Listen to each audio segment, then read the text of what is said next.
Hər kəsə salam. Mən Azərbaycan tarixinin yeni və müasir dövr tədqiqatçısı tarixçi Əli Novruzov. Azərbaycan Cümhuriyyətinin ömrü nəyə görə uzandı? Bildiyimiz ki, 1918-ci ildə Rusiyada Sovet hakimiyyəti və sosializm tərəfdarı olan bolşeviklərlə Çar monarxiyası və kapitalizm tərəfdarı olan Ağqvardiyaçılar arasında vətəndaş müharibəsi başlanmışdı. Xüsusən də 1918-ci il noyabr-dekabr hərbi əməliyyatlarında Ağqvardiyaçılar böyük üstünlük qazanmış və Şimali Qafqazın böyük bir hissəsi General Deniçinin qoşunlarının nəzarəti altına keçmişdi. Ağqvardiyaçılar haqqında sizə qısa bir məlumat verim. Ağqvardiyaçıların məqsədi, istər General Deniçinin, Kolçakın, Vrangelin məqsədi Rusiyada keçmiş Çar monarxiyasını bərpa eləmək və Rusiyanın ayrılan bütün dövlətlərin müstəqilliklərini ləğv edərək həmin dövlətlər təzədən Rusiya imperiyasını birləşdirməkdir. Hətta General Deniçin dəfələrlə özü demişdi ki, biz Çar Rusiyasından ayrılan dövlətləri tanımırıq. Bizim tək məqsədimiz Rusiyanın ərazi bütövlüyü məsələsidir. Və buna görə də deməli Ağqvardiyaçılar vahid və bölünməz Rusiya şüarı uğrunda mübarizə aparırdılar. Qeyd edim ki, 1918-ci il noyabr ayının 17-sində General Thompsonun hərbi komandanlığı ilə İngilis qoşunları Bakını işğal etdikdən sonra İngilis qoşunları ilə bərabər Bakıya Cənubi Rusiya hərbi komandanlığının baş qərargahı da gəlmişdi. Yəni Cənubi Rusiya hərbi komandanlığının baş qərargahının Bakıya gəlməkdə tək məqsədi o idi ki, gələcəkdə Ağqvardiyaçılar müharibədə qalib gəlsə, Azərbaycan ərazisi təzədən Rusiya imperiyasını birləşdirilsin. Hətta belə bir maraqlı bir məqam da burada var ki, 1919-cu ilin fevral-mart aylarında Cənubi Rusiya hərbi komandanlığının baş qərargahının Azərbaycan hökumətinə qarşı bir dövlət çevrilişi cəhdi olmuşdur.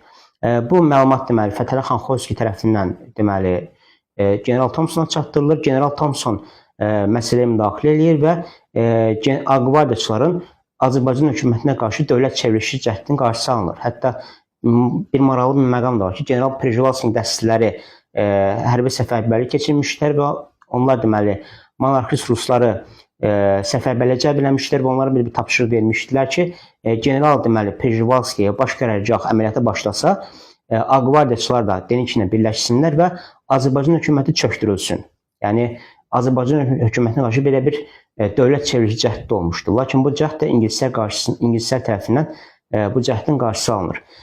Və burada Şimali Qafqazın böyük bir hissəsi də ağalar tərəfindən tutulduqdan sonra General Deniçinin növbəti hədəfi Dağlıq Respublikasının ərazisini işğal etməkdir. Və 1919-cu ilin deməli aprel ayında General Deniçin Dağlıq Respublikasına qarşı hücumlara başlayır və həmin bu hücum məsələsi Dağlıq Respublikası ilə Azərbaycan Cümhuriyyətinin birləşməsi məsələsini gündəmə gətirir. Hətta Azərbaycan hökuməti Əbdülrəhim bəy Haqverdiyevi deməli Temirxan Şuraya göndərir və Temirxan Şuradan Əbdülrəhim bəy Haqverdiyev Azərbaycan hökumətinə teleqram vurur ki, Dağıstanın 4 qəzası Azərbaycanla birləşməyə razıdır. Amma bu məsələ alınmır. Nəyə görə alınmır? 1919-cu il may ayında General Deniçin Dağlıq Respublikasının ərazisini işğal edir. Şimali Dağıstan böyük bir hissəsi Dağlıq Respublikasının nəzarətinə keçirir. Lakin həmin dövrdə deməli Cənubi Dağıstan hələ də Deniçin qüvvələri tərəfindən tutulmamışdı.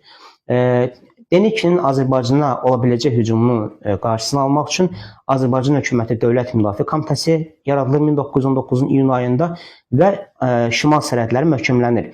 Hətta General Corin deməli Britaniyanın hərbi nümayəndəliyi General Deniçinə ultimatum verir ki, ultimatum ünvanlayır ki, Azərbaycan Cümhuriyyəti ilə Cənubi Rusiya hərbi komandanlığı arasındakı sərhəd xətti Port Petrovsk sərhəd xətti olacaq. Yəni ki, Dağıstan iki hissəyə bölünürdü. Şimali Dağıstan məsələn Deniçin qüvvələrinin nəzarətinə keçəcəkdi. Cənubi Dağıstan isə Ağqvardiyaçıların nəzarəti altına verilməli idi. Lakin bu General Deniçin tərəfindən qəbul edilmir və 1919-cu ilin iyul-avqust aylarında General Deniçinin qoşunları Dərbəndi tuturlar. Yəni demarkasiya xəttini pozmuş olurlar.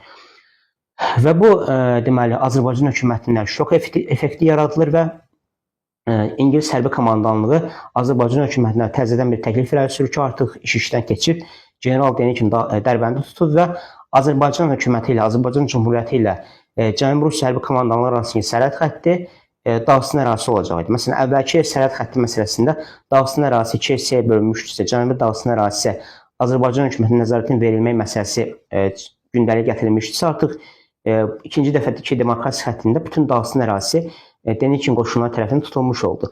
Yəni general Denikin öz qoşunlarına arxayın idi, qüvvəsi onun çox güclü idi və onun hər hansı hücumu Azərbaycana qarşı reallaşdıracağı hər hansı bir hücum deməli hökumətin çökməsi nəticələnə bilərdi. Hətta general Denikin 1919-un avqust ayında Azərbaycan hökumətinə ultimatum vermişdi ki, biz Azərbaycanı Rusiyanın bir hissəsi hesab edirik. Rusiyada hakimiyyət bərpa olunan kimi biz Azərbaycanın müstəqil respublika kimi yaşamasına icazə veririk. Lakin bu Azərbaycan hökuməti tərəfindən etirazla qarşılanır və İngiliscə müraciət edirlər, bir nəticə hasil olmuş. Hətta general Denikin ultimatumda bildirmişdi ki, deməli Qusar qəzasının Qızılburuna kimi olan əraziləri Cənubi Rusiya hərbi komandanlığına verilməlidir. Azərbaycan digər əraziləri ilə bağlı məsələ isə Ümumi Rusiya Müəssisə Məclisində öz həllini tapacaqdır. 1919-un avqustun 28-də İngilis hərbi komandanlığı Bakını tərk etdikdən sonra artıq Azərbaycan hökuməti bir köməksiz vəziyyətdə qalır və general Denikin Bakı hücuma hazırlaşır. Yəni 1919-un payızında general Denikin Azərbaycanı tutmaq üçün Bakıya doğru hərbi əməliyyatlara başlayır. Yəni ki, hazırlaşır daha doğrusu. Lakin 1919-un oktyabr ayında Dağıstanda Bolşeviklər Ağqvardiyaçılara qarşı üsyan başladılar və bu üsyan deməli Ağqvardiyaçıların qarşısında bir maneə kimi yaranmış. Ağqvardiyaçıların başı qarşı, belə deyək. Hətta Nuru Paşa, Kazım bəy üsyanın bir dini təmayül alması üçün qüvvələri də göndərir əlavə olaraq və həmin üsyanın Nəcməddin Qaçinskinin dəstələrinin birləşməsi məsələsi deməli tapşırığı ön plana çıxarılır.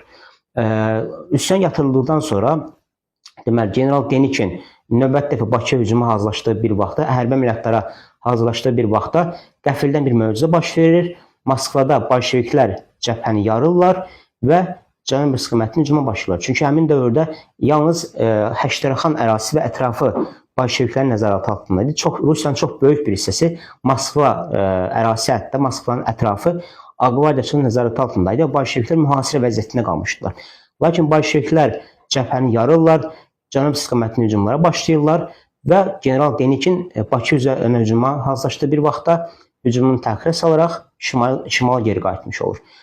General Denikin Bakı üzərinə hücum eləsəydi nə ola bilərdi?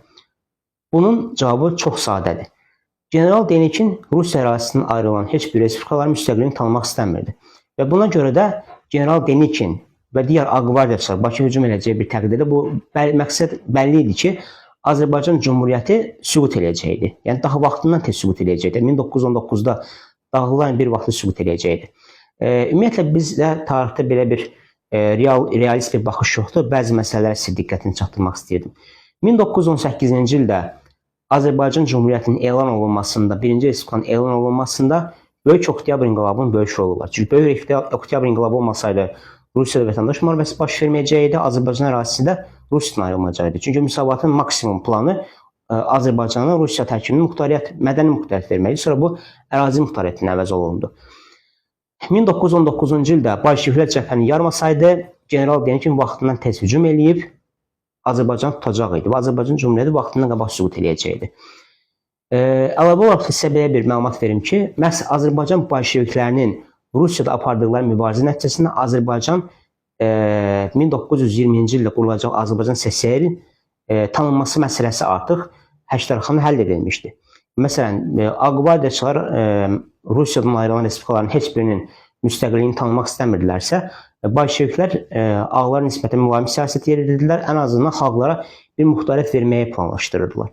Bizdən bəzən Bolşeviklər tənqid edirlər ki, yox, Bolşeviklər də Çar Rusiyası kimi, ancaq məqsədləri Rus imperiyasının sərhədlərini bərpa etmək olub. Amma bir məsələni biz qeyd etməliyik ki, Bolşeviklər müqəddərat məsələsini daha hörmətlər, daha laya münasibət bəsləyirlər.